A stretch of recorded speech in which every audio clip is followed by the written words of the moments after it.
here's the second problem. This one has to do with you actually creating an equation or a function for a trig function for the information given to you above. So it says your group designs a smaller version of the Ferris wheel in the high dive unit, and it follows the following measurements. You have a radius, you have a wheel center, a rotational speed, and a platform that starts at the 3 o'clock position.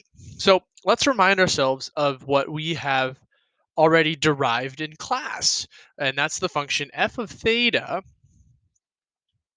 equals d plus r times sine of theta.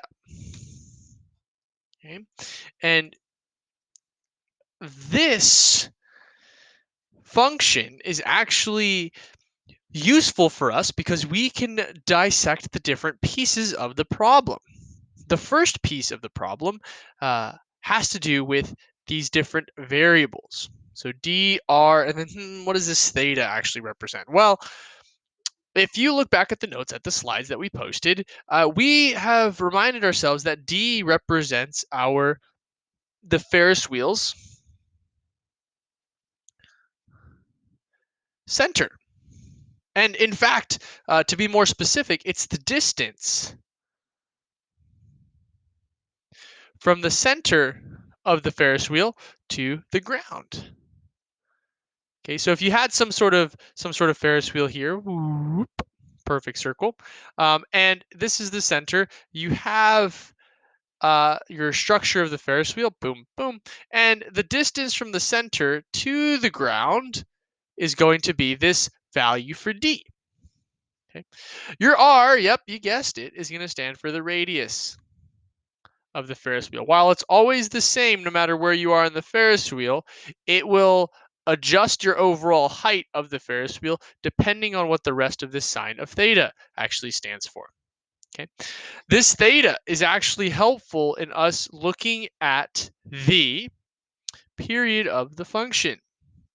In fact, whatever goes in here is looking at helps us find the period, and it will ultimately be the velocity or how fast this thing is moving in terms of its degrees. So we'll look at this in a little bit. Okay, so let's write an equation at any part or at any time t. So this function is actually not going to be in terms of theta. This function is actually going to be written in terms of some value t. Our input will be t. So this theta needs to change itself to become t. Now, this unit is a little bit, or this problem is a little bit easy because we just plug in the parts just like a puzzle. We have a value of 25 centimeters representing the wheel center plus 20 representing the radius. We have our value of sine. And the piece that we don't know, and I'm going to do this in red, the piece that we don't know is actually what's supposed to belong in the set of parentheses. Okay, do we just put a theta? Do we just put t? Well, not quite. Okay, we can't do theta because it's not in terms of theta. This value is in terms of t, but can we just put t? Well, let's talk a little bit about that. Okay, so if you think back, this question mark is going to help us find our period.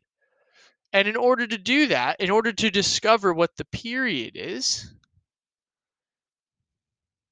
we are going to set whatever's inside the set of parentheses, the question mark, equal to 360 degrees. Now, the reason why we do this is because one cycle, one rotation of the sine function, because we need to use angles, take a look at the last video to hear more of a description of that.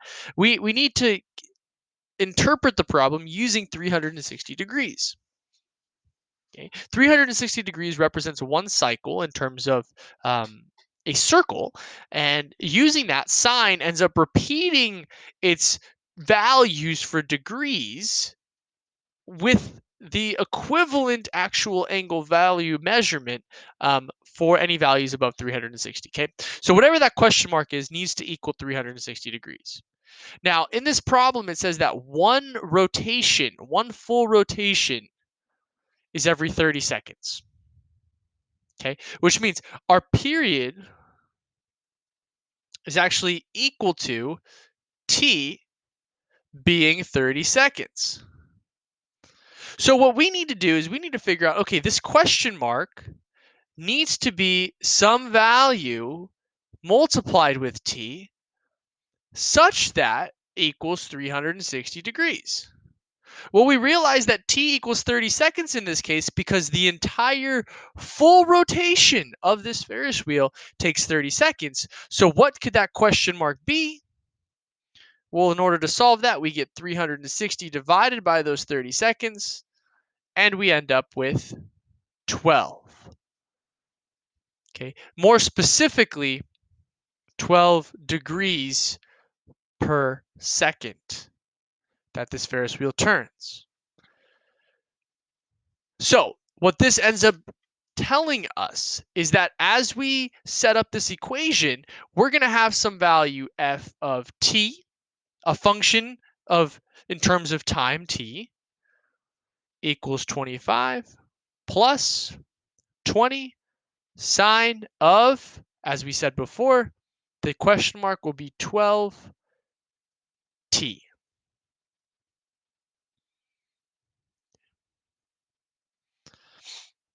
So we always need to use the 360 degrees. Okay, that's an important piece, is understanding that 360 degrees will help us out.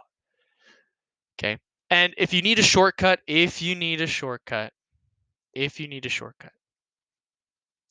your period is going to be one cycle or one rotation. Now, whatever's in that question mark, okay, whatever's in that question mark, whatever's inside of the parentheses,